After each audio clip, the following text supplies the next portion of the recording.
buen amigo, Ignacio Ibanez, it's a pleasure to have you with us. You've always been supportive of our cause, you've always been supportive of tourism, and in particular in the Middle East and North Africa. We know exactly where your feelings lie and where your heart and mind is. Thank you so much for being with us. Alcaldesa, it's a pleasure to be with us. Cordoba is just as much in our hearts as it is in your hearts. Thank you for being with us and sharing this wonderful afternoon. Marta, you represent the best of Spain. You are the face that the world sees when Spain is promoted, and you do the best out of it. Thank you all very much. Let me take a minute or two to recognize and mention the very good visitors that we have and the very good ministers. Because they're not just ministers that I see in front of me, I see friends. Hisham Zazua from Egypt, Ahmed Abu Zaid, Sudan, Khalid Madfa, Sharjah, UAE, Rula Maaya, Palestine, Ahmed Ruhul, Ammar Ruhul, Aljazair, Michel Faraon, Lebanon, Taleb Rifai, Jordan, and Hussein Haddad, Morocco. I hope I did not miss anybody here.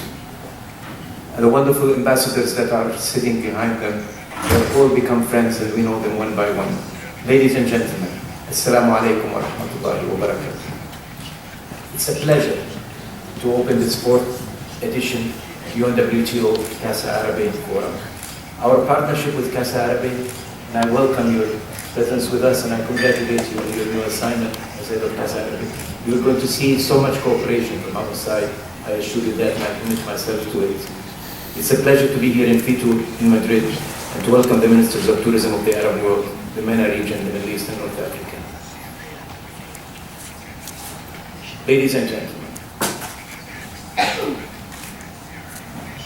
World tourism results have just been released 2 days ago by UNWTO. They indicate, as you may have heard, that 4.4% growth over 2014. 50 million new tourists have been roaming the world in 1 year. Today we have 1,185 million international tourists crossing borders every year, almost 1.2 billion. That is more than 1 out of 7 of the people of the world making an international trip outside of their country every year. This is not just an economic activity, it's a human movement, it's a revolution by all terms. We're very confident that in 30, 40, 50 years from now, future generations will look back at this age and say, this is the age of travel. This is the age that the dreams of Ibn Battuta have been realized, and all the people of the world are crossing borders and visiting one another. The Middle East in particular, the hub of many civilizations, have had its share of growth as well. Is that possible? Absolutely it is possible. And for those of you here that may think that it's a bit naive to be talking about tourism in the Middle East, when watching the news alone can scare you and bring a shiver into your body. But it is possible. It's possible for many reasons. One is that the data is showing that the Middle East is growing after many years of decline. After 2013, the Middle East started to grow, and North Africa also is on its way to recovery. Against all the perceptions that you may have, it is logical, it's important, and it's crucial to talk about tourism in the Middle East. For those of you that may have some doubts, let me try to shed some of these doubts away. Of course, there were mixed results in the Middle East, definitely. Many countries that have been doing so well historically and have established themselves as tourism destinations have suffered for very obvious reasons. But others insisted and kept going on. And some that have been affected have been so stubborn and so resilient. The world needs to learn resilience from Egypt. The world needs to learn courage from Egypt. The world needs to know how every time you're hit, you rise up and become even stronger than when you were before.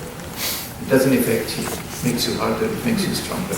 Thank you, Minister, for all the work that you're doing.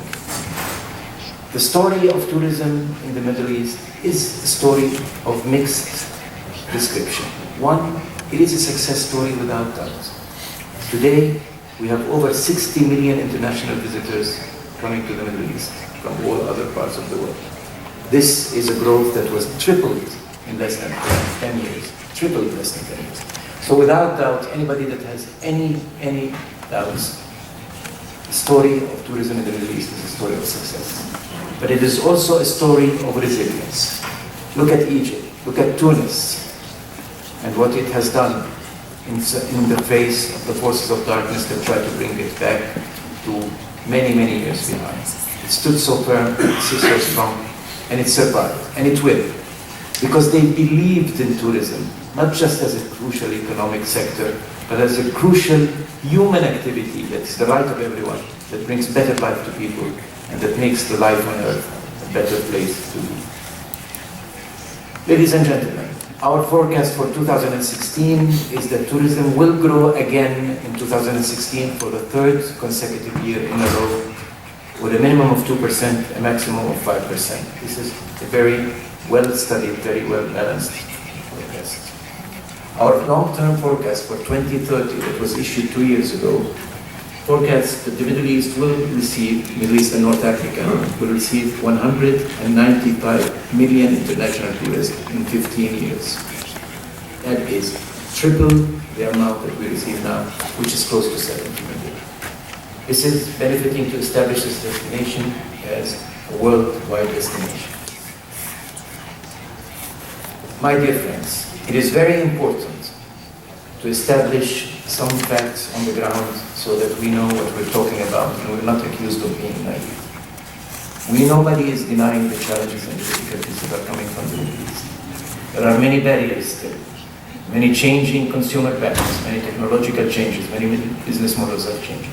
But most importantly, the new reality of safety and security and the perception about the region that we're talking about is a great big challenge.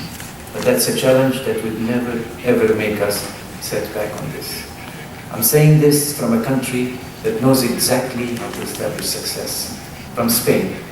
Spain that is without doubt, without absolutely no doubt, is the closest and the biggest ally and friend of the Middle East and North Africa. Spain has so much in common with us, and we have so much in common with it. We have history in common, we have tradition in common, and we have modern day interest in common, which is very, very important.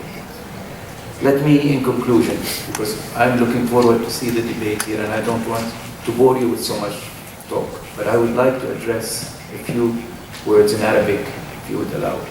Because the UNWTO has believed for a long period of time in the vitality and the importance of the Middle East as a region.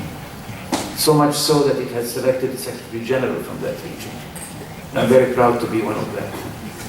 Ladies and gentlemen, الإخوة الأعزاء، عندما نتحدث عن السياحة في هذا الزمن الصعب، لأننا نتحدث ليس فقط عن قطاع اقتصادي هام وقطاع اقتصادي في غاية الأهمية. نتحدث عن قطاع له أهمية بالغة في تثبيت ركائز ودعائم للمستقبل للمنطقة. في هذا الزمن العجيب الذي أصبح فيه للفرح أعداء والابتسام أعداء، السياحة تكون النقيض لقوى الظلام التي تحاول أن تعيدنا آلاف السنين إلى الخلف. لأن السياحة ليس فقط قطاعا يدعم عناصر الاقتصاد ويخلق فرص عمل، وإنما هو قطاع يبث الفرح والأمل ويحتفل بكل ما هو جيد وكل ما هو جميل في هذه الحياة.